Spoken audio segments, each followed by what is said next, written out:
إن الحمد لله نحمده ونستعينه ونستغفره ونعوذ بالله من شرور أنفسنا ومن سيئات أعمالنا من يهده الله فلا مضل له ومن يضلل فلا هادي له وأشهد أن لا إله إلا الله وحده لا شريك له وأشهد أن محمدا عبده ورسوله يا أيها الذين آمنوا اتقوا الله حق تقاته ولا تموتن إلا وأنتم مسلمون يا أيها الناس اتقوا ربكم الذي خلقكم من نفس واحدة وخلق منها زوجها وبث منهما رجالا كثيرا ونساء واتقوا الله الذي تساءلون به والأرحام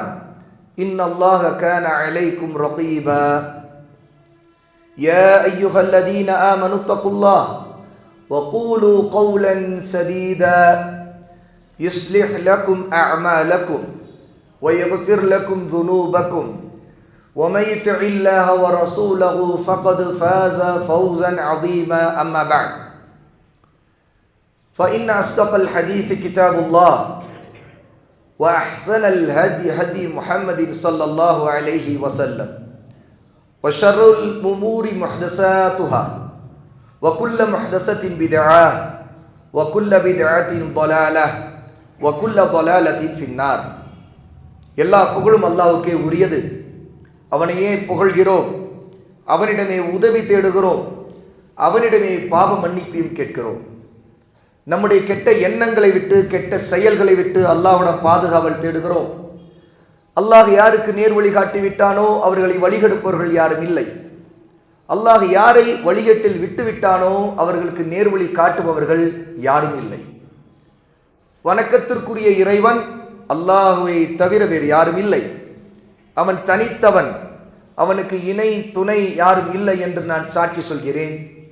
முஹம்மது ஸல்லல்லாஹு அலைஹி வஆலிஹி வஸல்லம் அல்லாஹ்வுடைய ஒரு அடிமை, அல்லாஹ்வுடைய ஒரு தூதர் என்றும் நான் சாட்சி சொல்கிறேன். அன்பிற்குரியவர்களே, அல்லாஹ்வின் அடியார்களே, பெரியோர்களே, சகோதர சகோதரிகளே, மாணவர்களே, அல்லாஹ்வுடைய நபி ஸல்லல்லாஹு அலைஹி வஸல்லம் ஒரு தடவை ஒரு கேள்வியை கேட்டார்கள். மிக அழகான அற்புதமான கேள்வி. உங்கள் வீட்டிற்கு முன்பு ஒரு நதி, ஒரு ஆறு ஓடிக்கொண்டிருக்கிறது. அதிலே நீங்கள் ஒரு நாளைக்கு 5 தடவை குளிக்கிறீர்கள் என்றால் உங்களுடைய உடம்பில் அழுக்கு இருக்குமா? ஒரு தடவை அல்ல, 2 தடவை அல்ல, 5 தடவை குளிக்கிறீர்கள். அதுவும் ஆற்றில் குளிக்கிறீர்கள். ஓடிக்கொண்டிருக்கிற ஆறு, ஒரு நதி, சுகமான குளியல். ஆகவேதான் ஒரு தடவைக்கு பல தடவை குளிக்க தூண்டுகிறது.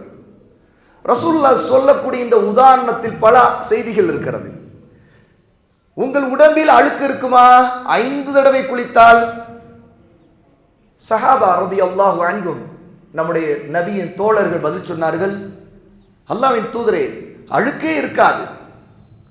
ரசூலுல்லாஹி ஸல்லல்லாஹு அலைஹி வஸல்லம் பதில் சொன்னார்கள், அதுதான் 5 நேர தொழுகைகளுக்கான உதாரணம். ஒருவர் 5 நேர தொழுகைகளை தொழுதால் அவரிடம் பாவத்தின் அழுக்குகள் இருக்கவே இருக்காது. அவருடைய சொல்லிலும் செயலிலும், அதாவது அவர் பேசுகிற பேச்சிலும் செயல்களிலும், ஏன் அவருடைய உள்ளத்திலும் ஏற்படக்கூடிய பாவங்கள், அதனால் ஏற்படக்கூடிய அழுக்குகள், அந்த அழுக்கு உள்ளத்தில் ஏற்பட்டு இந்த துன்யாவில் நாம் அந்த அழுக்கோடே இருக்கோமே, அந்த அழுக்கு இருக்காது. 5 நேர தொழுகைகளை ஒருவர் தவறாமல் தொழுதான். ஆக ஒருவர் சுபூ தொழுகிறார், துஹர் தொழுகிறார், அஸர் தொழுகிறார், மக்ரிப் தொழுகிறார், இஷா தொழுகிறார் என்றால் அல்லாஹ் அவருடைய பாவங்களை அழித்து விடுவான். எப்படி என்றால், ஒரு ஆற்றிலே ஒருவர் தினமும் 5 தடவை குளித்தால் எப்படி அவருடைய உடம்பில் அழுக்கே இருக்காதோ அது போல. ஏன் தொழ வேண்டும்? இந்த ஹதீஸ் மிக தெளிவான பதிலை சொல்லி இருக்கிறது. இது யாருடைய வார்த்தை? அல்லாஹ்வுடைய நபி ஸல்லல்லாஹு அலைஹி வஸல்லம் அவருடைய வார்த்தை. அல்லாஹ்வுடைய நபி ஸல்லல்லாஹு அலைஹி வஸல்லம் சின்ன பிள்ளைக்கு கூட புரியக்கூடிய விதத்தில் தான் இந்த உதாரணத்தை சொல்லி இருக்கிறார்கள். ஏனென்றால் குளிக்கிற உதாரணம், எல்லோருக்கும் குளிப்பது பிடிக்கும். ஆற்றிலே குளிப்பது எல்லோருக்கும் பிடிக்கும். அது குழந்தையாக இருந்தாலும் பெரியவர்களாக இருந்தாலும். பொதுவாக உடம்பில் இருந்த அழுக்கை நீக்குவதற்காக தண்ணீரை உடம்பிலே ஊற்றி தேய்த்து ஒருவர் கழுவுவது அவருக்கே பிடிக்கும். ஏனென்றால் தன்னுடைய உடம்பிலிருந்து அழுக்கு போகிறது என்கிற ஒரு திருப்தி கிடைக்கும். ஆகவே குளித்து முடித்த உடனேயே ஒரு புத்துணர்ச்சி. குளித்த இடத்தில் அழுக்கை பார்த்தால் இந்த அழுக்கு என்னுடைய உடம்பில் இருந்து வெளியேறி இருக்கிறது, நமக்கு ஒரு ஆறுதல் கிடைக்கிறது இல்லையா? நம்முடைய கை கால்களை கழுவும் போது நினைத்து பாருங்கள், கையிலே அழுக்கு, சோப்பு போடுகிறோம், கழுவுகிறோம். சிலது சோப்பு போடாமல் கழுவும் போது அந்த அழுக்கு அந்த தண்ணீரிலே ஒரு நிறத்தோடு வெளியேறும் போது நமக்கு தெரியும் அழுக்கு வெளியேறுகிறது. ஓ, இன்னும் சோப்பு போட்டு கழுவினால் இன்னும் நன்றாக போகும். கை கால் கழுவும் போதே அழுக்கு வெளியேறும் போது அதில் ஒரு திருப்தியை நாம் அடைகிறோம். குளிக்கும் போது இன்னும் திருப்தி கிடைக்கிறது. குளிப்பது ஒரு சுகத்தை தருகிறது. தொழுகையும் அப்படித்தான். ஒருவர் 5 நேர தொழுகையை தொழுதால் முதலில் அவர் ஒவ்வொரு தொழுகையை முடிக்கும் போதெல்லாம் அவருடைய பாவ அழுக்குகள் அவரை விட்டு விலகி நிம்மதி கிடைக்கும், ஆறுதல் கிடைக்கும். ஆகவேதான் பாருங்கள், தொழுகைக்கு முன்னாடி ஒரு நிலை இருக்கும் நம்முடைய உள்ளம். தொழுகைக்காக வருவோம், ஒது செய்வோம், தொழுவோம். தொழுது முடித்த பிறகு அந்த உள்ளம் வேறு ஒரு நிலையை அடைந்திருக்கும். அதற்கு முன்னாடி இருந்து பதற்றம் போயிருக்கும். அதற்கு முன்னாடி ஒரு பெரிய பாரத்தோடு வந்திருப்போம். அந்த பாரத்தை அல்லாஹ்விடம் இறக்கி வைத்திருப்போம். நமக்கு நம்முடைய உள்ளத்தில் இருக்கக்கூடிய அழுக்குகள் வெளியேறி ஒருத்தரை பற்றியே ஒரு கெட்ட எண்ணம் இருந்திருக்கும். தொழுத பிறகு ஒருத்தருடைய உள்ளத்தில் சில மாற்றம் வரும். நாம் ஏன் அவரை மன்னித்து விடக்கூடாது அல்லாஹ்வுக்காக? அப்ப என்ன ஆகிறது? தொழுகை அல்லாஹ்வோடு உள்ள உறவு இல்லையா? அல்லாஹ் ஒரு தொழுகையின் மூலமாக அடியாரிடம் நல்ல விஷயங்களை, தாக்கங்களை ஏற்படுத்துகிறான். ஆகவேதான் அல்லாஹ் சுப்ஹானஹு வ தஆலா குர்ஆனிலே சொல்கிறார், இன்னஸ் ஸலாத தன்ஹா அனில் ஃபஹ்ஷாஇ வல் முன்கர். நிச்சயமாக தொழுகை மானக்கேடான கெட்ட காரியங்களை விட்டு, தீமைகளை விட்டு ஒருவரை தடுக்கின்றது. அவை தொழுகை ஏன் தொழ வேண்டும் என்கிற கேள்விக்கு முதல் பதில், நம்முடைய பாவங்கள் கழுவப்படுவதற்கு, அது அகற்றப்படுவதற்கு தொழுகை ஒவ்வொருவருக்கும் முக்கியம். ஏன்? ஒவ்வொருவரும் பாவங்களை செய்கிறவர்கள் தான். நாம் யாராக இருந்தாலும் சரி, நம்மிடம் சிறியதோ பெரியதோ பாவங்கள் ஏற்பட்டு விடலாம். ஒருவர் பெரிய பாவங்களை விட்டு கூட எச்சரிக்கையாக, ஓ இது கொலை செய்து விடுவது பெரிய பாவம், இது ஜினா, இது தகாத ஒரு கள்ள தொடர்பு, விபச்சாரம், இது பெரிய பாவமாச்சே, இது திருடுவது, இது பெரிய பாவமாச்சே. இப்படி பெரிய பாவங்கள் பலவற்றை நாம் தெரிந்து அதை விட்டு ஒரு பயம் இருக்கணும், விலகி கொண்டே இருப்போம். ஆனால் சிறிய பாவங்கள் சில நேரத்தில் கண்களால் பார்க்கக்கூடாததை பார்த்து விடுவது, காதால் கேட்கக்கூடாததை கேட்டு விடுவது, இப்படி சில நேரங்களில் சிறிய பாவங்களை விழுந்து விட்டிருப்போம். ரசூலுல்லாஹி ஸல்லல்லாஹு அலைஹி வஸல்லம் சொன்னார்கள், 5 வேளை தொழுகை ஒரு தொழுகை இன்னொரு தொழுகைக்கு கஃபாரா, அதாவது பாவ பரிகாரம்.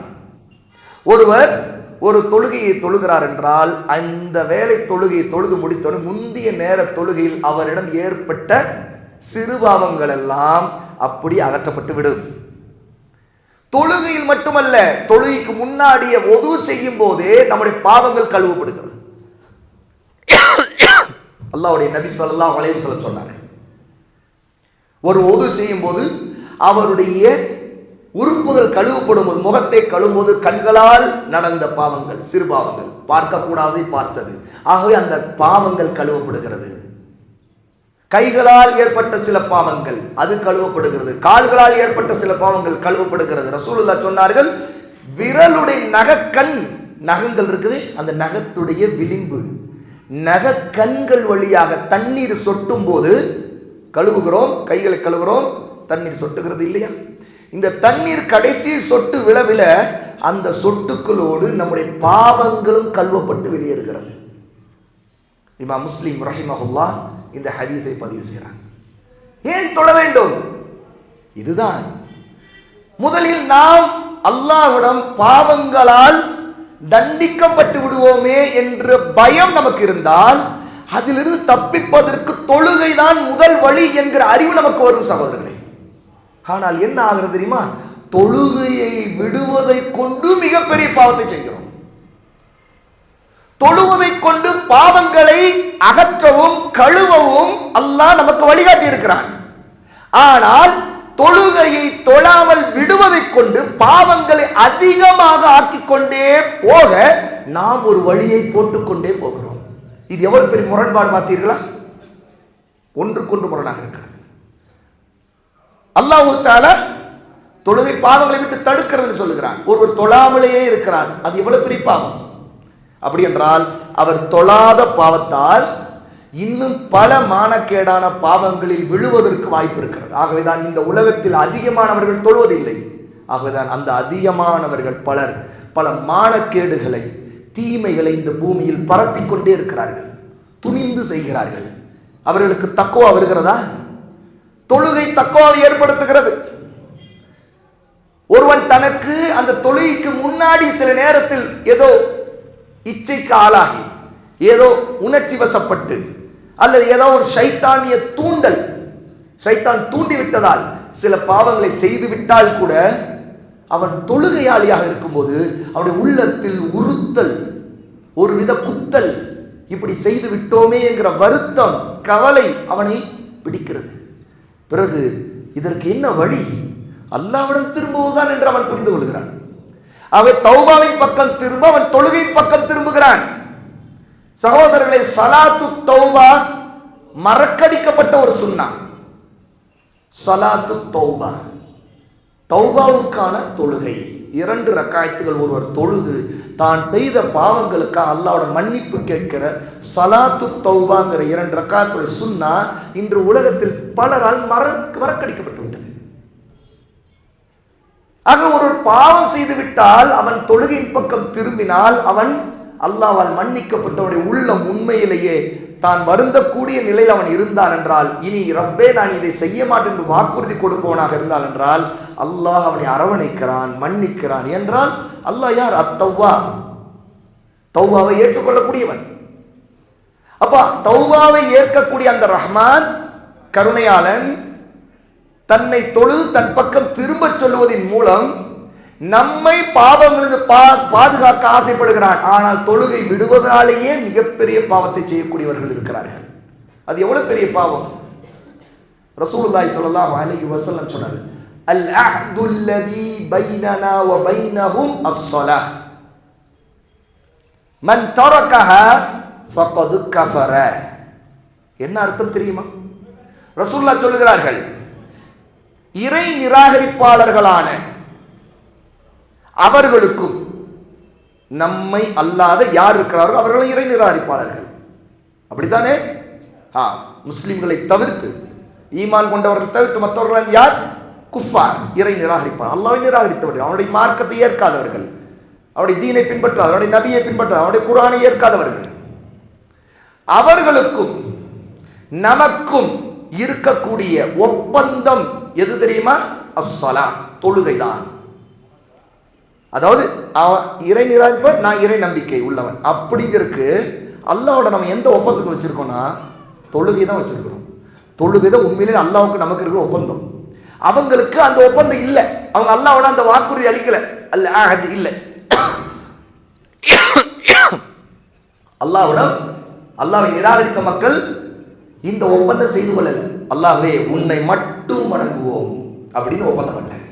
அல் அஹதுங்கிறது என்ன தெரியுமா? இந்த இடத்துல ரசூல் ஸல்லல்லாஹு அலைஹி வஸல்லம் அல் அஹது அப்படின்னு சொல்றது வாக்குறுதி கொடுக்கின்ற உடன்படிக்கை. இந்த உடன்படிக்கை நம்ம எங்கே தொழுகையில கொடுக்கிறோம் தெரியுமா? தொழுகையில அது கொடுக்கிறோம். இய்யாக நஅபுது வ இய்யாக நஸ்தஈன். இதுதான் அல் அஹது. உன்னையே வணங்குவோம், உன்னிடமே உதவி தேடுவோம். உன்னையே வணங்குவோம் என்றால் எல்லா இபாதத்திலும் அல்லாஹ் என்னுடையது, உனக்கு மட்டும்தான் சொந்தம், உன்னை தவிர்த்து வேறு யாரையும் எதையும் நான் வணங்க மாட்டேன், உனக்குரிய இபாதத்துகள் எதையும் உன்னுடைய படைப்புகளுக்கு செய்ய மாட்டேன், என்னை படைத்த உனக்கு மட்டும்தான் சொந்தமானது. இய்யாக நஅபுது, நாங்கள் உன்னையே வணங்குவோம். வ இய்யாக நஸ்தஈன், உன்னிடமே நாங்கள் உதவி தேடுவோம். வேறு யாரையும் நாம் சார்ந்திருக்க மாட்டோம். இந்த உலகத்திலே மனிதர்களிடம் அவர்களிடம் நேரடியாக சில உதவிகள், ஆனால் அல்லாஹ் நாடினால் தான் அந்த உதவி கிடைப்போம் என்று நம்புவோமே தவிர, அவர்தான் என்னை காப்பாற்றுவார், அவர்தான் எனக்கு உதவுவார், அவரு அந்த தலைவர் என்னை காப்பாற்று, அப்படி அல்ல. அல்ல அந்த பாஸ், அந்த முதலாளி, அப்படி அல்ல. ரப்பு அல்லாஹ், அவன் சாதாரண ரப்பு அல்ல, ரப்புல் ஆலமீன், வானங்கள் பூமி அனைத்தையும் படைத்து பரிபாலித்து வரக்கூடிய ரட்சகன் அவன் தான் ரப்புல் ஆலமீன், எல்லா உலகங்களுக்கும் இறைவன். ஆக அவனிடம் அல்ஹம்துலில்லாஹி ரப்பில் ஆலமீன் என்று சொல்லி அவனை புகழ்ந்த பிறகு, அர் ரஹ்மானிர் ரஹீம், அல்லாஹ் நீ அளவற்ற அருளாளன், நிகரில்லாத அன்புள்ளவன் என்று அவனை போற்றிய பிறகு, மாலிகி யௌமித்தீன், நீதான் நாளைக்கு கூலி கொடுக்கப்படுகிற மறுமை நாளிலே எங்களுக்கு தீர்ப்பளிக்கக்கூடியவன், கூலி கொடுக்கக்கூடியவன் என்று அவருடைய கம்பீரத்தை பெருமையை ஏற்றுக்கொண்ட பிறகு நாம் என்ன சொல்லுகிறோம்? இய்யாக நஅபுது வ இய்யாக நஸ்தஈன் என்று சொல்லுகிறோம். இதுதான் அல் அஹத், அல்லாஹ்வோட கொடுக்கிற ஒப்பந்தம். இந்த ஒப்பந்தம் முஸ்லிம்கள் கொடுக்கிறார்களா, இறை நிராகரிப்பாளர்கள் கொடுக்கிறார்களா? நாம் தான் கொடுக்கிறோம். ஆகவே தான் ரசூலுல்லாஹ் சொல்லுகிறார்கள், அல் அஹதுல்லதி பைனனா வ பைனஹும் அஸ்ஸலாஹ், நமக்கும் அவர்களுக்கிடையே இருக்கக்கூடிய ஒப்பந்தம் நடுவில் என்ன இருக்குன்னு கேட்டா அஸ்ஸலா, தொழுகைதான். ஃபமன் தரக்கஹா, யார் தொழுகையை விட்டு விட்டாரோ, அந்த தொழுகையை முழுக்க விட்டு விட்டாரோ, ஃபகது கஃபர, என்ன அர்த்தம் தெரியுமா? அவர் காஃபிர் ஆகிவிட்டார்னு சொல்றாங்க. இமாம் திர்மிதி ரஹிமஹுல்லாஹ் இந்த ஹதீஸை பதிவு செய்திருக்கிறாங்க, ஆதாரபூர்வமான ஹதீஸ். எப்படிப்பட்ட வார்த்தையை ரசூலுல்லாஹ் சொல்றாங்க? சகோதரர்களே, சகோதரிகளே, இந்த வார்த்தையை கவனித்து பாருங்கள். யார் அதை விட்டு விட்டாரோ அவர் காஃபிர் ஆகிவிட்டார் என்கிற வார்த்தையை ரசூலுல்லாஹ் சொல்லுகிறார்கள். அல்லாஹ்வுடைய ரசூல், அல்லாஹ்வுடைய நபி. அப்படி என்றால் எவ்வளவு பெரிய எச்சரிக்கை இருக்கிறது. என்னோட ஒப்பந்தத்தை முடித்து விட்டோம் என்ற அர்த்தம். அல்லாஹ்வுக்கு மத்தியிலே நமக்கு இருக்கக்கூடிய ஒப்பந்தம், அவனையே வணங்குவோம், அவனிடமே உதவி தேடுகிற ஒப்பந்தத்தை நிராகரித்து முடித்து விட்டோம் என்று அர்த்தம். ஆனால் இன்று நம்முடைய உம்மத், நம்முடைய சமுதாயத்தில் இருக்கிற எத்தனையோ ஆண்கள் பெண்கள் மிகப்பெரிய கவலைக்கிடமான ஒரு நிலையிலே இருக்கிறார்கள்.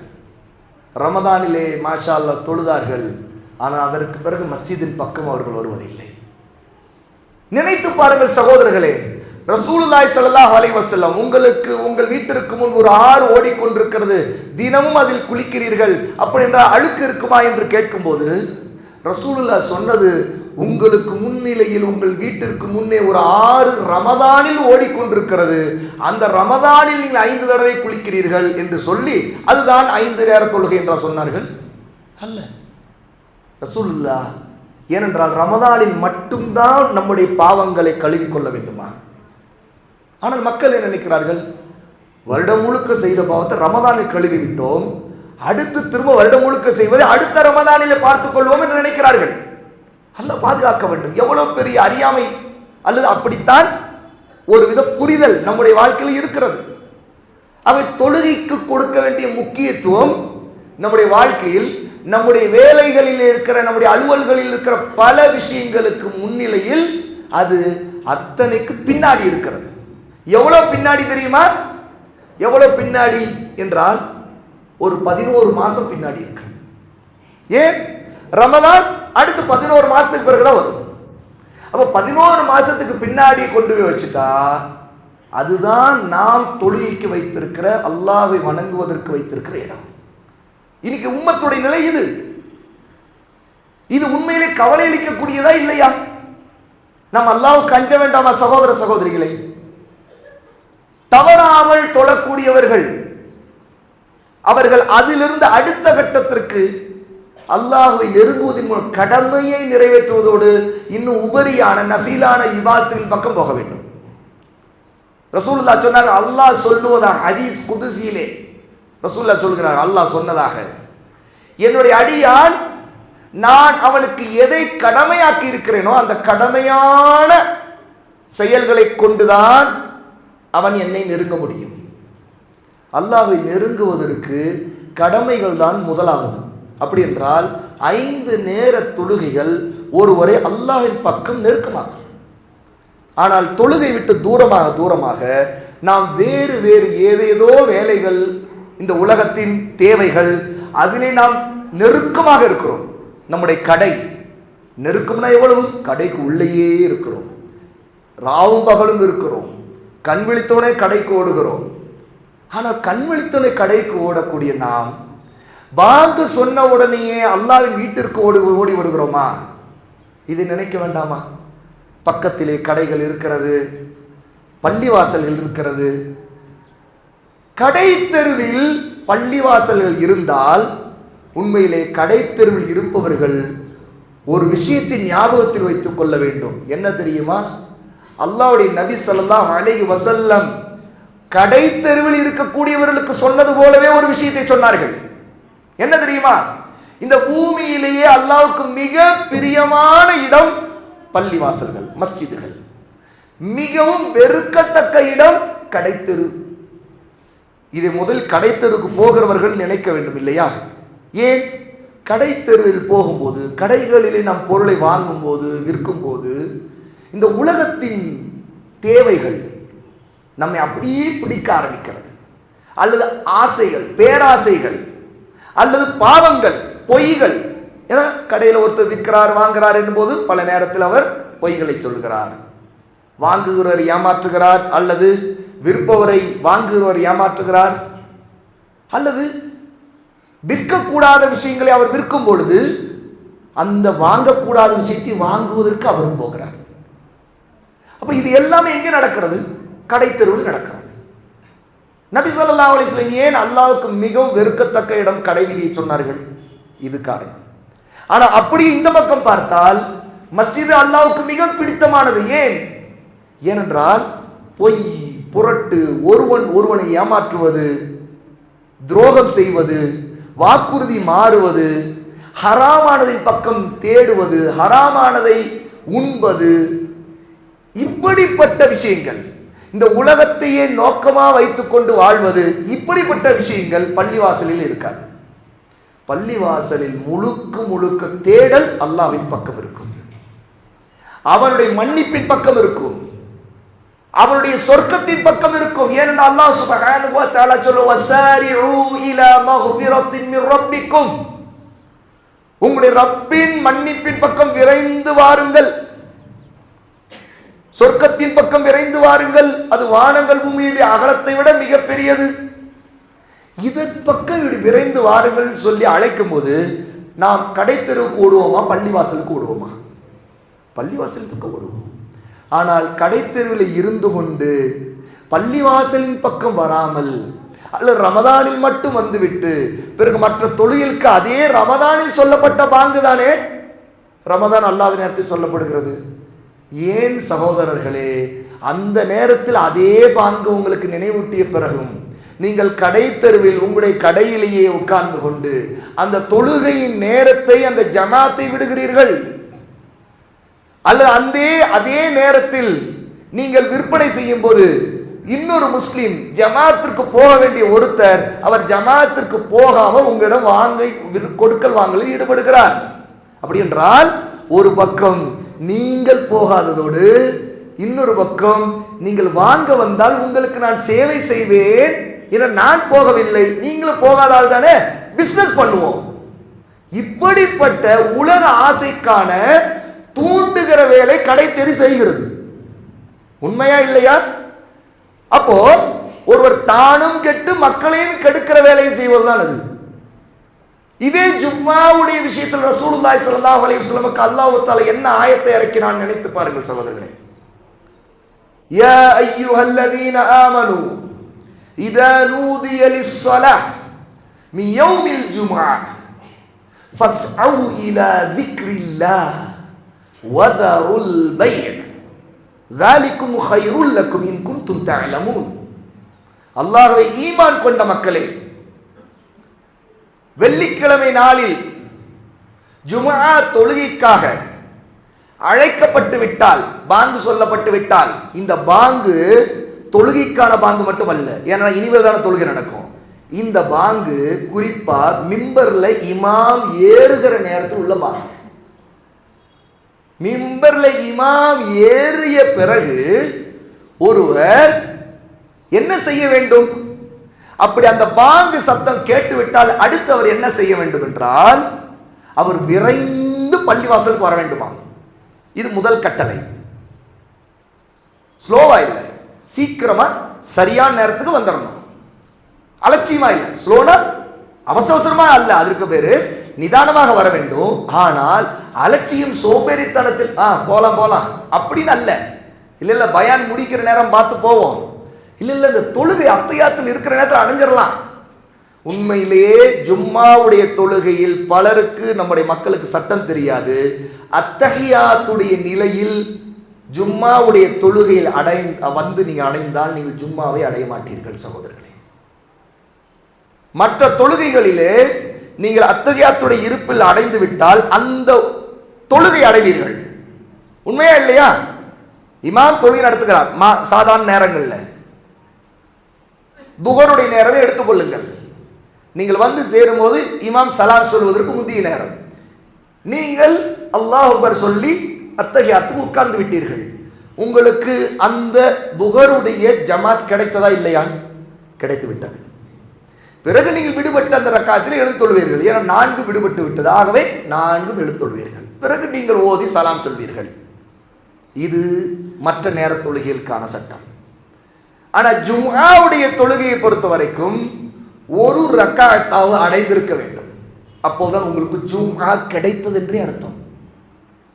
இல்லை என்றால் நீங்கள் 2வது ரக்காயத்தை அப்போதுதான் அடைகிறீர்கள் என்றால், நீங்கள் கடைசியிலே வந்து ஜாயின் பண்ணிக்கிட்டேன் அப்படின்னா, சலாம் சொல்றதுக்கு முன்னாடி ஜாயின் பண்ணிட்டேன்னா உங்களுக்கு ஜும்ஆ கிடைக்கவில்லை. நீங்கள் சலாம் சொல்லி நீங்க 2 ரக்காய் தொழுவதல்ல, நீங்க 4 ரக்காய்கள் தொழ வேண்டும். ஏன்? நீங்கள் ஜமாத் உங்களுக்கு கிடைத்தது, அது ஜும்ஆ கிடைக்கவில்லை. ஆகவே 4 ரக்காயத்துகள் துஹருடைய நியத்தோடு தொழ வேண்டும். இதுதான் அதுக்கான சட்டம். ஜும்ஆவுடைய தொழுகையை பொறுத்த வரைக்கும் குறைந்தபட்சம் ஒருத்தர் 1 ரக்காயத்தை அவங்களுக்கு அடைய வேண்டும் இமாமுடன். அப்போதுதான் அவர் ஜும்மாவில் அவர் இன்னொரு 1 ரக்காயத்தை எழுந்து தொழுது 2 ரக்காயத்தை பூர்த்தி செய்வார். ஜும்மாவுடைய தொழுகை எண்ணிக்கை 2 ரக்காயத். அவர் 1 ரக்காயத்தை முழுமையை அடைந்து விட்டால் இன்னொரு ரக்காய் தொழுது 2 ரக்காய் தொழுது விடலாம். ஆனால் அந்த 2ஐயும் அடையாமல் ஒருவர் நான் ருக்குவுக்கு போகிற நேரத்தில் எழுந்து விட்டார், ஆனால் நான் அத்தையாத்தில் உட்கார்ந்து விட்டேன், பிறகு சலாம் நேரத்தில் நான் எழுந்து தொழுதேன். எத்தனை ரக்காய் தொழுதீர்கள்? 2 ரக்காய் தொழுதேன். அல்ல, நீங்க 4 ரக்காயத்துகள் தொழ வேண்டும். ஏன்? ஜும்மாவுடைய சட்டம் அது. ஜும்மாவை நீங்கள் அடையவில்லை சகோதரர்களே. ஜும்மாவுக்கு 2 ரக்காய், 1 ரக்காயத்தாவது அடைந்தால்தான் இன்னொரு ரக்காயத்தை நீங்கள் பூர்த்தி செய்து 2 ரக்காய் தொழுததாக ஜும்மாவை நீங்கள் அடைந்தீர்கள் என்று அர்த்தம். ஆனால் இந்த சட்டம் ஒருவர் தவிர்க்க முடியாத தாமதத்தில் வந்தவருக்கு. ஆனால் அல்லாஹ் என்ன சொல்லுகிறான்? பாங்கு சொல்லப்பட்டு விட்டால், ஏனென்றால் ஜும்மாவுடைய பாங்கு பொதுவாக வழக்கத்தில் வெளியிலே நீங்கள் எப்படி பார்ப்பீர்கள்? பெரும்பாலான பள்ளியில் 2 பாங்குகளை பார்ப்பீர்கள். முதல் பாங்கு சொல்லப்படுவது அது ஜும்மாவிலே முதல் பாங்கு என்பதே ஒன்று இல்லை. 2வது பாங்காக வழக்கத்தில் இருக்கிற மிம்பரில் ஏறும்போது சொல்லப்படுகிற பாங்கு தான் ஜும்மாவுக்கான பாங்கு. ஏனென்றால் ரசூலுல்லாஹி ஸல்லல்லாஹு அலைஹி காலத்தில் 1 பாங்கு தான் இருந்தது. ரசூலுல்லாஹுடைய காலத்திலும் அப்படிதான் இருந்தது. அபூபக்கர் ரலியல்லாஹு காலத்தில், அவங்களுடைய ஆட்சி காலத்திலும் அப்படிதான் இருந்தது. உமர் இப்னு ஹத்தாப் ரலியல்லாஹு அன்ஹு அவங்களுடைய ஆட்சி காலத்திலும் அப்படிதான் இருந்தது. உஸ்மான் ரலியல்லாஹுடைய ஆட்சி காலத்தில் தான் மக்கள் கடை வீதியில் மும்முரமாக வியாபாரங்களில் மூழ்கி கிடப்பதால் இந்த முதல் பாங்குங்கிற அந்த 1 பாங்கு சொல்லப்பட்டு, அதை மிம்பரில் இமாம் ஏறும்போது ஏறி உட்கார்ந்த பிறகு பாங்கு சொல்லப்படுகிறது. இந்த பாங்கு கேட்ட பிறகு அதற்கு முன்பு தயாராக இல்லை என்று அந்த நேரத்தில் அவர்கள் பதற்றம் அடைகிறார்கள் இல்லையா? அப்படி பதற்றம் அடைந்து கடைசி நேரத்தில் அதற்காக அப்போ ஓடி வர்றதை விட முன்பே அவர்கள் தயாராக வேண்டும் என்பதற்காக கடைத்தெருவிலே ஒரு பாங்கு சொல்லப்பட்டு ஒரு நினைவு ஊட்டப்பட வேண்டும் என்பதற்காக உஸ்மான் இப்னு அஃபான் ரலியல்லாஹு அன்ஹு அவங்க கலீஃபாவாக இருக்கும்போது தான் இந்த வழக்கத்திலே நாம் பல பள்ளிகளே பார்க்கக்கூடிய ஹனஃபி பள்ளிகளிலே பார்க்கக்கூடிய முதலில் ஒரு பாங்கு சொல்லப்படும். ஆனால் சாதாரணமாக மிம்பரிலே இமாம் ஏறி இருக்க மாட்டார். இது நினைவூட்டலுக்காக உள்ளது. ஆனால் சுன்னாவிலே உள்ளது மிம்பரிலே ஏறக்கூடிய நேரத்தில் உள்ள அந்த பாங்கு. அல்லாஹ் சொல்லுகிறான், அந்த பாங்கு சொல்லப்பட்டு விட்டால் நீங்கள் தொழுகைக்கு விரைந்து செல்லுங்கள். ஆனால் இங்கே தொழுகை என்பது அல்லாஹ் தொழுகை என்று சொல்லாமல் அல்லாஹ்வை நினைவு கூறுவதற்கு விரைந்து செல்லுங்கள் என்று சொல்லுகிறான். அப்படி என்றால் என்ன? விக்ர் என்று சொன்னால் தொழுகையும் குறிக்கும், இப்போது பேசப்பட்டுக்கிட்டு இருக்கிற விஷயம் இருக்குது இதையும் குறிக்கும். இதுவும் அல்லாஹ்வை விக்ர் செய்வது, அல்லாஹ்வை நினைவை, அவனை பற்றிய அறிவை, அவனுடைய நபியை பற்றிய அறிவை, தீனை பற்றிய அறிவை வளர்த்துக் கொள்வதற்கு சகோதரர்களே ஒரு மிகச்சிறந்த நல்ல வாய்ப்பு எது? ஜும்மாவுடைய ஹுத்பாவை கேட்பது. இன்னைக்கு மக்கள் தொழுகை விட்டு தூரமாக இருப்பதற்கு ஒரு காரணங்களிலே ஒன்று அல்லாஹ்வுடைய திக்ரா இருக்கிற மார்க்க அறிவை வளர்த்துக் கொள்வதை விட்டு தூரமாக இருக்கிறார்கள். ஆகவேதான் ரமதான் காலத்தில் அவர்களுக்கு இருக்கின்ற அந்த ஈமான் மற்ற காலங்களில் இருப்பதில்லை. மற்ற காலங்களில் இந்த இல்மை அதிகப்படுத்தி கொண்டு அல்லாஹ்வுடைய நினைவை அதிகப்படுத்துவதற்கான அறிவுரைகளை, குர்ஆனுடைய தொடர்பை, சுன்னாவுடைய தொடர்பை, நல்ல இபாதத்துள்ள நல்ல அகீதா உள்ள சுன்னாவை பின்பற்றக்கூடிய மக்களுடைய தொடர்பை வளர்த்து கொண்டா அப்போ அந்த தொழுகையோடு சேர்த்து அதை தூண்டுவதற்கு வாய்ப்பாக இல்மு இருக்கும். இன்னைக்கு நாம் எவ்வளவு அலட்சியமாக இருக்கிறோம். அல்லாஹ் சொல்லுகிறான், வியாபாரத்தை நிறுத்துங்கள். வியாபாரத்தை நிறுத்த சொல்லுகிற நோக்கம் என்ன? அல்லாஹ்வை நினைவு கூறுவதற்கு நீங்கள் விரைந்து சென்று உட்கார்ந்து இமாமுடைய பேச்சை கேளுங்கள், பிறகு அல்லாஹ்வை தொழுங்கள். ஜும்ஆ என்பது ஒரு முஸ்லிமுக்கு ஒரு வாரம் வாரம் வரக்கூடிய ஈத், ஒரு பெருநாள். ஆகவே ரசூல் ஸல்லல்லாஹு அலைஹி வஸல்லம் ஜும்மாவுடைய நாளை சொல்லும்போது என்ன சொன்னார்கள்? ஜும்மாவுடைய நாளில் ஒருவர் குளித்து எண்ணெய் பூசி நறுமணம் பூசி ஆடை உடுத்தி நல்ல ஆடை உடுத்தி அவர் அல்லாஹ்வை வணங்குவதற்காக மஸ்ஜிதை நோக்கி நடந்து வருவதை ரசூல் ஸல்லல்லாஹு அலைஹி வஸல்லம் சிறப்பித்து சொன்னார்கள். ஏன் என்றால் இது நமக்கு சந்தோஷமான நாள், அல்லாஹ்வை வணங்குவதற்கான வாரத்தின் வழிபாட்டு நாள். ரசூலுல்லாஹ் சொன்னார்கள், முந்தி சென்ற சமுதாயங்கள் யகூதிகளும் நசாராக்களும், ஏன் அவர்கள் எல்லாம் நபிமாருடைய கூட்டங்கள் தான், ஆனால் காபிர்களாக முர்த்ததுகளாக ஆகிவிட்டார்கள். பிறகு அவர்களிலே அவர்களுக்கு வார வழிபாட்டு நாள் இருந்தது. எது? யகூதிகள் பனு இஸ்ராயில் சனிக்கிழமை அவர்களுடைய வார வழிபாட்டு நாள், அல்லாஹ்வையே வணங்குவதற்காக மட்டுமே அந்த நாள். ஆகவேதான் சனிக்கிழமை யௌமு சப்த், அந்த சனிக்கிழமையில் அவர்களுக்கு வியாபாரம் செய்வது ஹராம், தடை செய்யப்பட்டதாக. அவர்கள் விவசாயம் செய்வது, மீன் பிடிப்பது இதெல்லாம் கூடாது. அவர்கள் வியாபாரம் செய்யக்கூடாது. 6 நாட்கள் அவர்கள் உழைக்கலாம். ஆனால் இந்த சனிக்கிழமை நாள் வந்தால் அல்லாஹ் வணங்குவதற்காக அவர்கள் அதை அர்ப்பணிக்க வேண்டும். ஈசா அலைஹிஸ்ஸலாத்து வஸ்ஸலாமுடைய சமுதாயத்தில் வார வழிபாட்டு நாளாக இருந்தது ஞாயிற்றுக்கிழமை. ரசூலுல்லாஹி ஸல்லல்லாஹு அலைஹி வஸல்லம் என்ன தெரியுமா சொல்லுகிறார்கள்? நமக்கு முந்தியவர்கள் தான் அவர்கள், ஆனால் அவர்களை நாம் முந்தி விட்டோம். எதுல தெரியுமா? அல்லாஹ் நமக்கு யௌமுல் ஜுமாங்கிற வெள்ளிக்கிழமை வார வழிபாட்டெல்லாம் கொடுத்திருக்கிறான். நாம பிந்தி வந்திருக்கிறோம், ஆனா அவர்களை முந்தி விட்டோம். எப்படி? நமக்கு பிறகு அடுத்துதான் சனிக்கிழமை, வெள்ளிக்கு பிறகுதான் சனி, அதற்கு பிறகுதான் ஞாயிற்றுக்கிழமை. ஆனா நமக்கு முந்தி வந்த சமுதாயம் தான் அவங்க. ஆனா அவங்களெல்லாம் காபீர்கள் ஆயிட்டாங்க, தீனை விட்டு வெளியேறிட்டாங்க, அவங்களுடைய நபிமார்களை வணங்க ஆரம்பிச்சிட்டாங்க. அவங்களுக்கு அல்லாஹ் கொடுத்த வேதங்களையே கெடுத்து எல்லாம் கட்டுக்கதை கட்டி அதை மாற்றி திரித்து அவர்கள் மக்களிடம் முஷ்ரிக்குகளாக, காபீர்களாக, ஷிர்கின் குஃப்ரின் பரப்பக்கூடியவர்களாக விட்டார்கள். ஆனா இந்த உம்மத் முஹம்மது ஸல்லல்லாஹு அலைஹி வஸல்லமுடைய இந்த சமுதாயத்திற்கு அல்லாஹ் கொடுத்த கண்ணியம், ஜும்மாவுடைய நாளில் விரைந்து வரக்கூடிய, ஒரு முதலிலே விரைந்து சென்று விடக்கூடியவர்களாக நாம் இருக்கிறோம். எப்படி இபாதத்துடைய நாள்களில் நமக்கு ஜும்மாவுடைய நாள் மற்ற சமுதாயங்கள் எல்லாம் முந்தி இருக்கிறோம். ஆக அதற்காக வியாபாரத்தை நிறுத்துங்கள் என்று அல்லாஹ் சொல்லுகிறான். இப்போது நினைத்து பாருங்கள், தொழுகை என்பது இந்த ஜும்மாவுடைய நாளில் மட்டுமல்ல, இந்த ஜும்மாவுடைய நாளிலே கூட நாம் சரியாக தொழுகையை, அல்லாஹ்வை திக்ர் செய்வதை சரி செய்வதில்லை. மற்ற நாள்களில் எவ்வளவு தூரமாக இருக்கிறோம். ஆக நம்முடைய வார வழிபாட்டு நாளில் விஷயத்தில் ஜும்மாவை தொழுகிறேன் என்கிற விஷயத்தில் நாம் சரியில்லை. மற்ற நாட்களிலும் நம்முடைய தொழுகை சரியாக இல்லை. எப்படி அல்லாஹ்வின் உதவி வரும்? எப்படி அல்லாஹ் நம்முடைய பாவங்களை மன்னிப்பான்? எப்படி அல்லாஹ் நம்முடைய இந்த உலகத்திலே நாம் சந்திக்கக்கூடிய கஷ்டங்களில் நமக்கு விடுதலை கொடுப்பான்? எப்படி அல்லாஹ்வுடைய நிஅமத்துகளை நாம் அடைய முடியும்? சகோதரர்களே, நம்முடைய அழிவு அல்லாஹ் பாதுகாக்க வேண்டும். நாம் தொழுகையை விடுவதிலிருந்தே ஆரம்பித்து விட்டது என்பதை நாம் உணராமல் இருக்கிறோம். நமக்குடைய அழிவுக்கு பல காரணங்கள், நம்முடைய பின்னடைவுக்கு பல காரணங்கள், நமக்கு எதிரிகளால் வரக்கூடிய சோதனைகளுக்கு பல காரணங்கள். இந்த உம்மத் அல்லாஹ்வை வணங்குவதின் பக்கம் ஒன்றுபட்டு அவனுக்கு முன்பு சஜ்தா செய்யக்கூடிய சரியான நேரான உம்மத்தாக இல்லை. உலகத்தின் ஆசையிலே மூழ்கி கிடக்கிற உம்மத்தாக இருக்கிறோம். அல்லாஹ் தஆலா வியாபாரம் செய்யக்கூடாது என்றால் சொல்லியிருக்கிறான். ஃபஇதா குதியத்திஸ் ஸலாத் ஃபன்தஷிரு ஃபில் அர்தி வப்தகு மின் ஃபத்லில்லாஹ். அல்லாஹ் சொல்லுகிறான். இதே சூரத்துல் ஜும்மாவுடைய ஆயத்துக்கு அடுத்து தான் சொல்றான். நீங்கள் தொழுகையை முடித்து விட்டால் இந்த பூமியில் எங்கு வேண்டுமானாலும் நீங்க பரவி போங்கள். அல்லாஹ்வுடைய நிஅமத்துகளை, அவனுடைய அருளை நீங்கள் விரும்பியவாறு தேடிக்கொள்ளுங்கள். வியாபாரம் செய்யக்கூடாது நான் சொல்றேன், ஹலாலான வியாபாரம் செய்யுங்க, எங்க வேணாலும் போய் வியாபாரம் செய்யுங்க.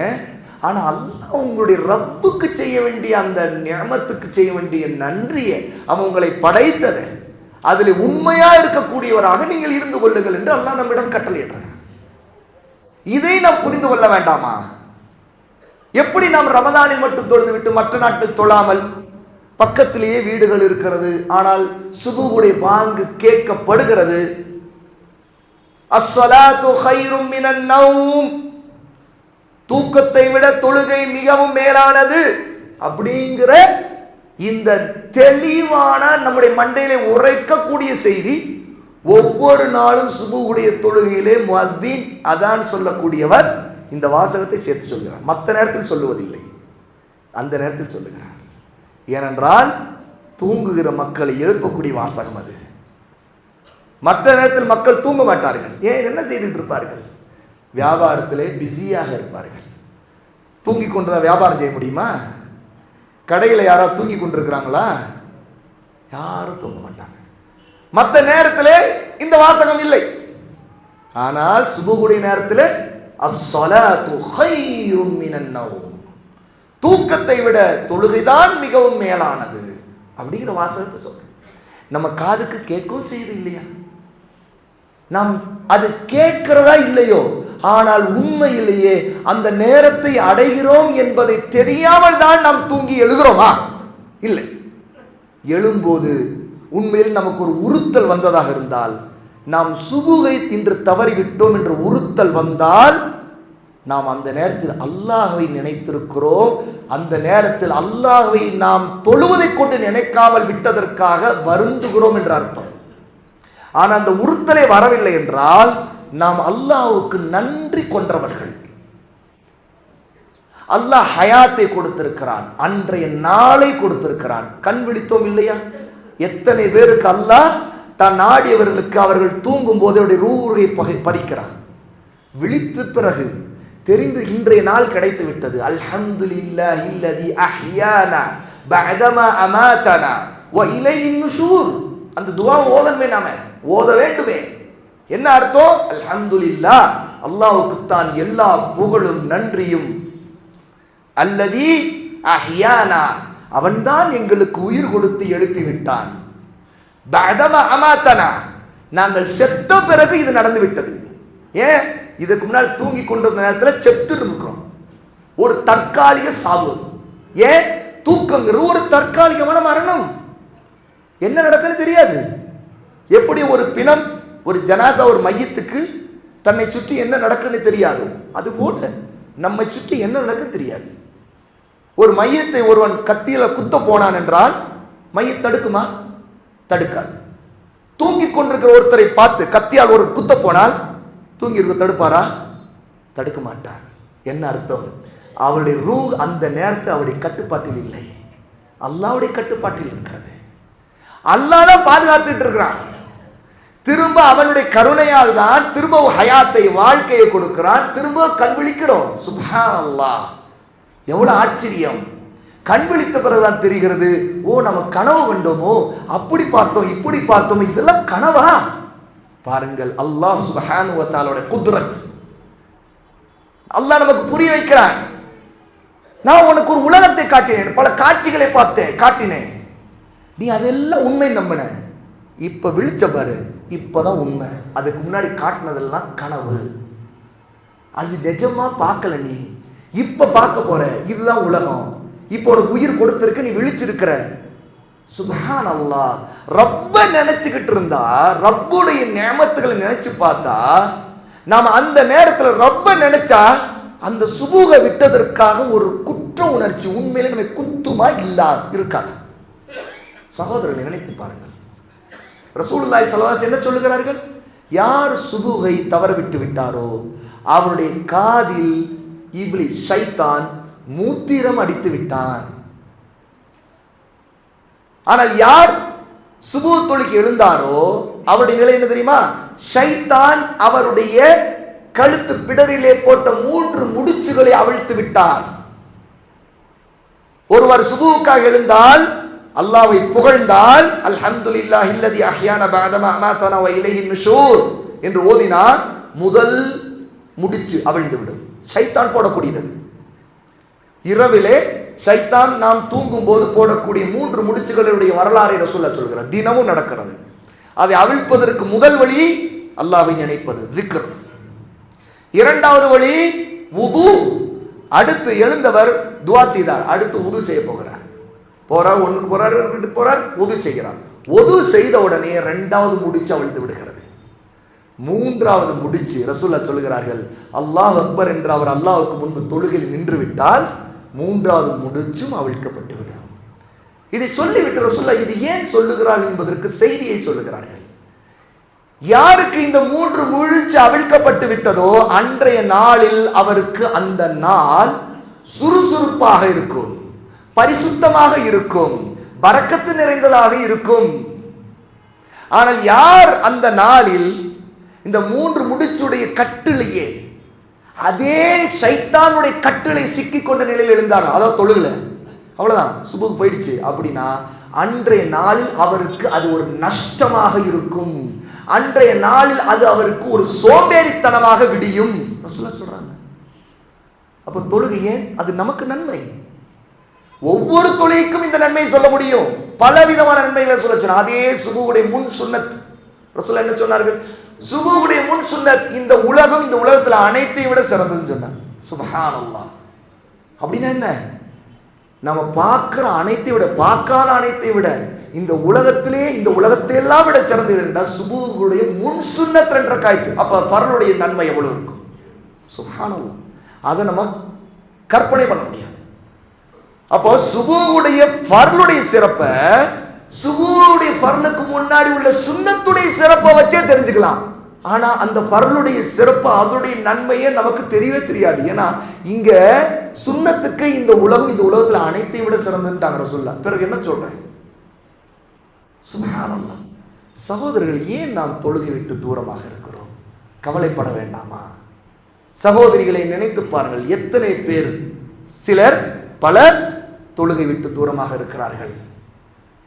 வீட்டிலே பிள்ளைகளை எழுப்புவதில்லை, கணவரை எழுப்புவதில்லை. ஏனால் இந்த பெண்ணும் தூங்குகிறார்.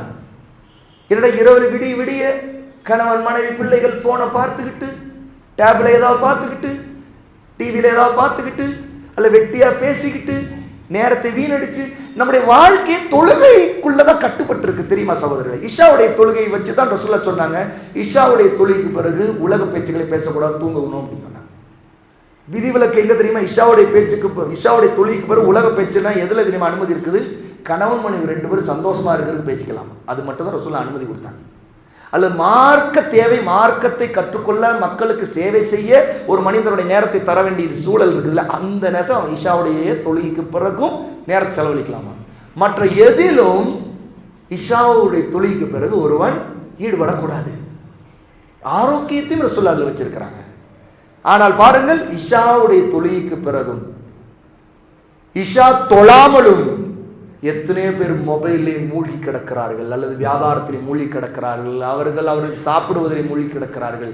இப்படியே அவருடைய நேரங்கள் போய் அவர்கள் சுபுகும் தொழுவதில்லை, இஷாவும் தொழுவதில்லை.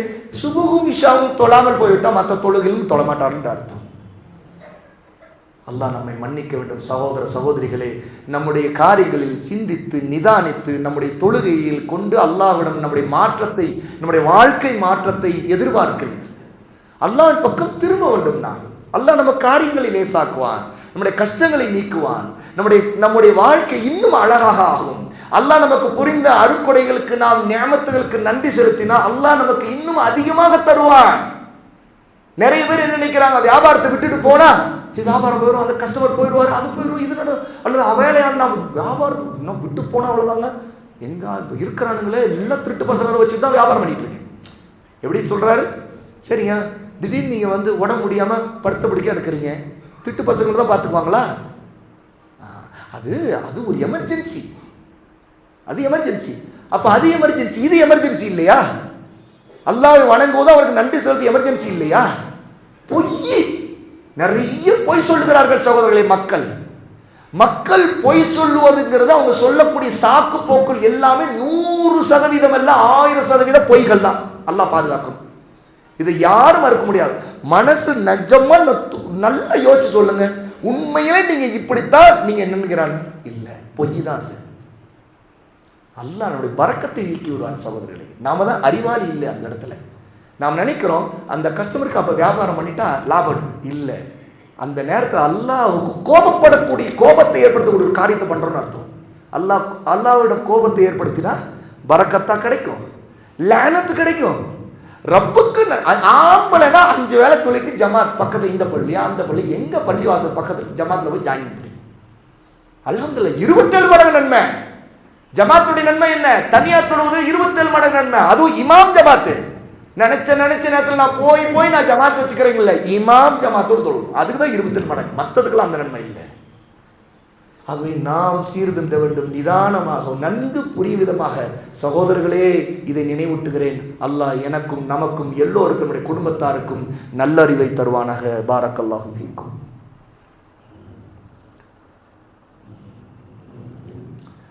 அல்ஹம்துலில்லாஹி ரப்பில் ஆலமீன் வ ஸல்லல்லாஹு அலா நபியினா முஹம்மதின் வ அலா ஆலிஹி வ ஸஹ்பிஹி அஜ்மஈன்.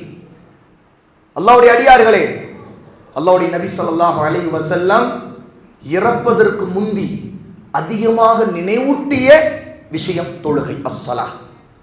ரசூலுல்லாஹி ஸல்லல்லாஹு அலைஹி வஸல்லம் கடைசியா ஜமாத் செய்த தொழுகை என்னன்னா இஷாவுடைய தொழுகை. அதாவது ஜமாத்தில் கலந்து கொண்ட தொழுகை. அதற்கு ரசூலுல்லாஹ்வினால் வர முடியாமல் போய்விட்டது. மிகவும் கஷ்டப்பட்டார்கள் சஹாபாக்கள்.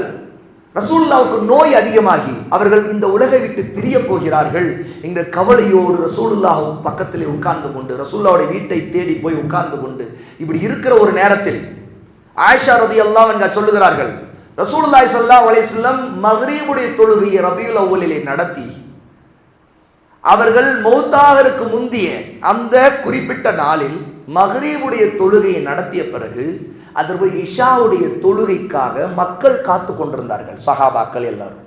ஆனால் ரசூலுல்லாவால் எழுந்து போக முடியவில்லை என்ற மயக்கம் அதிகமாகிவிட்டது. ரசூலுல்லாவுக்கு அதிகமாக தலைவலி என்றது, அதோட மயக்கமும் சேர்ந்து கொண்டது. அவை ரசூலுல்லாஹ் உறக்கத்தில் மயக்கத்திலுமே இருந்தார்கள். அவை கண் விழிக்கும் போதெல்லாம் இஷாவுடைய தொழுகை அடுத்த வக்து ரசூலுல்லாவுக்கு ஞாபகம் வரும். அவை கண் விழித்த உடனே ரசூல் ஸல்லல்லாஹு அலைஹி வஸல்லம் மக்கள் தொழுதார்களா என்று கேட்டார்கள். ஆயிஷா சொல்லுகிறார்கள் ரலியல்லாஹு அன்ஹா, அல்லாஹ்வின் தூதரே உங்களுக்காக காத்து கொண்டிருக்கிறார்கள். ரசூலுல்லாஹ் சொன்னார்கள், இப்படி கேட்டுவிட்டு தொழாதவனுக்கு இந்த மார்க்கத்தில் எந்த பங்கும் இல்லை என்று ரசூலுல்லாஹ் சொல்லுவார்கள். அடுத்து அவர்களுக்கு மயக்கம் மிகைத்துவிடும், திரும்பவும் மூர்ச்சையாகி மயக்கத்தில் இருப்பார்கள். இப்படியே பல தடவை நடந்தது. சுடுதண்ணீர் வைக்கப்படும், அந்த தண்ணீரை தொட்டு முகத்தை ரசூலுல்லாஹ் தடவுவார்கள், தடவிட்டு எழலாம் என்று நினைப்பார்கள் ஜமாத்துக்கு. ஆனால் அந்த இஷாவுடைய வக்தை, அந்த தொழுகையை அவர்கள் தொழ வைப்பதற்கு எழ முடியவில்லை, திரும்ப மயக்கத்தில் விழுந்து விட்டார்கள். இப்படியே நடந்து கொண்டிருந்தது. இதற்கு பிறகு அபூபக்கர் ரலியல்லாஹு அன்ஹு தொழுகை நடத்தினார்கள். பிறகு சுபுவுடைய தொழுகைக்கு ரசூல் ஸல்லல்லாஹு அலைஹி வஸல்லம் பிறகு வந்தார்கள். இப்படி வரலாறு இருக்கிறது. இதிலிருந்து என்ன நாம் தெரிந்து கொள்கிறோம்? ரசூலுல்லாஹி ஸல்லல்லாஹு அலைஹி வஸல்லம் மரணத்தின் நெருக்கத்தில் கூட மக்கள் தொழுதார்களா என்கிற கேள்வியை ஏன் கேட்டார்கள் என்றால், இந்த உம்மத்தில் எவ்வளவு மக்கள் தொழாமலே இருப்பார்கள் என்பதை பற்றிய பயம், கவலை ரசூலுல்லாஹ்வுக்கு அப்போதும் இருந்தது.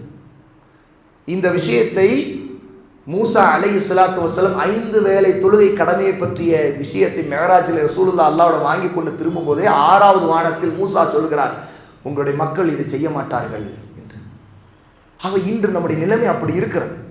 ரசூலுல்லாஹ் அப்போது 50 வேளை தொழுகையை சுருக்கி குறைச்சு மூசா திரும்ப உங்க ரப்பிடம் கேளுங்கள், குறைத்துக்கள் அனுப்பிவிட ரசூலுல்லாஹ் திரும்ப போய் 5 10 5 5 குறைத்து கடைசியில் 5 நேர தொழுகை ஆனது. மூசா சொன்னார், இல்லை எங்கள் மக்களை பற்றி தெரியும், உங்கள் மக்கள் இப்படி தான் இருப்பாரு, இன்னும் குறைத்து கேளுங்கள். ரசூலுல்லாஹ் சொன்னார்கள், இதற்கு மேலும் என் ரப்பிடம் குறைத்து கேட்க நான் வெட்கப்படுகிறேன். 5 நேரத்தை விட இன்னும் கேட்க வெட்கப்படுகிறேன். ஆனால் நாம் நம்முடைய ரப்புக்கு முன் வெட்கமே படுவதில்லை, தொழாமலே இருப்பது. நமக்கு அல்லாஹ்வுடைய மக்களில் பலருக்கு நம்முடைய ரப்புக்கு முன்னாடி வெட்கமே இல்லை. எப்படி? நம்முடைய நபி குறைத்து கேட்க வைக்கப்பட்டார்கள், நாம் தொழாமலே இருக்கிற வெட்கமே இல்லை. சகோதரர்களை, நமக்கு எத்தனை சகோதரிகளுக்கு வெட்கம் இல்லை. அல்லாஹ் நம்மை மன்னிக்க வேண்டும், நம்மை சீர்திருத்த வேண்டும். எவ்வளவு பெரிய கவலைக்கிடமான விஷயம். ஆனால் நம்முடைய நபி மௌத்தின் நேரம் நெருங்கும் போது கூட மக்கள் தொழுதார்களா, மக்கள் தொழில் மூர்ச்சையாகி தலைவலில் திரும்ப மயக்கம் அடைந்து அப்போதும் கேட்டார்கள். ஆகவே நம்முடைய நபியுடைய இந்த கவலையை புரிந்து கொள்ள வேண்டும் சகோதரர்களே. நாம் இந்த நபியின் சமுதாயம், முஹம்மதுடைய உம்மத். உண்மையிலே அந்த முஹம்மது ஸல்லல்லாஹு அலைஹி வஆலிஹி வஸல்லம் அவர்களை பின்பற்றினால்தான் உண்மையிலே அவர்களோடு நாம் சொர்க்கம் செல்ல முடியும். இல்லை என்றால் அவருடைய உம்மத்தில் இருக்க மாட்டோம். தொழாதவருடைய நிலையை ரசூலுல்லாஹ் சொன்ன அந்த கடைசி ஹதீஸை நினைவூட்டி நான் இறங்குகிறேன். தொழாதவர்கள் நாளை மறுமையிலே ஃபிர்அவுனோடும் ஹாமானோடும் காரூனோடும் எழுப்பப்படுவார்கள். ஃபிர்அவுன் யார் தெரியும் உங்களுக்கு, ஹாமான் யார் தெரியும் உங்களுக்கு, காரூன் எல்லாம் மோசக்காரர்கள், கொடுங்காரர்கள், பணத்திற்காகவே வாழ்க்கை தொலைத்தவர்கள். இவர்கள் தான் அவருடைய கூட்டத்தோடு தொழாதவர்கள் எழுப்பப்படுவார்களாம். நாம் எழுப்பப்பட வேண்டியது ஃபிர்அவுனோடும் ஹாமானோடும் காரூனோடுமா, அல்லது நம்முடைய நபி முஹம்மது ஸல்லல்லாஹு அலைஹி வஸல்லமோடும் அபூபக்கர், உமர், உஸ்மான், அலி ரலியல்லாஹு அன்ஹும் அஜ்மஈன் அவங்களோடு எழுப்பப்பட வேண்டுமா, நல்லோர்களோடு எழுப்பப்பட வேண்டுமா? சகோதரர்களை சிந்தியுங்கள். அல்லாஹ் நம்ம அனைவரை மன்னிப்பானாக. தொழுகைக்கு தவறாமல் வாருங்கள். எங்கே இருந்தாலும் ஆண்கள் ஜமாத் அருகே உடனே நேரத்தை குறித்து கொண்டு ஜமாத்திற்கு போங்கள். கடையிலோ எங்கே இருந்தாலும் சரி, வீடுகள் உடனே பக்கத்திலே பள்ளி இருக்கிறது, ஓடி வந்து விடுங்கள். அல்லாஹ் உங்கள் எல்லோருக்கும் எல்லா பரக்கத்துகளை செய்வான். வ ஆஹிர் தஅவானா அல்ஹம்துலில்லாஹி ரப்பில் ஆலமீன்.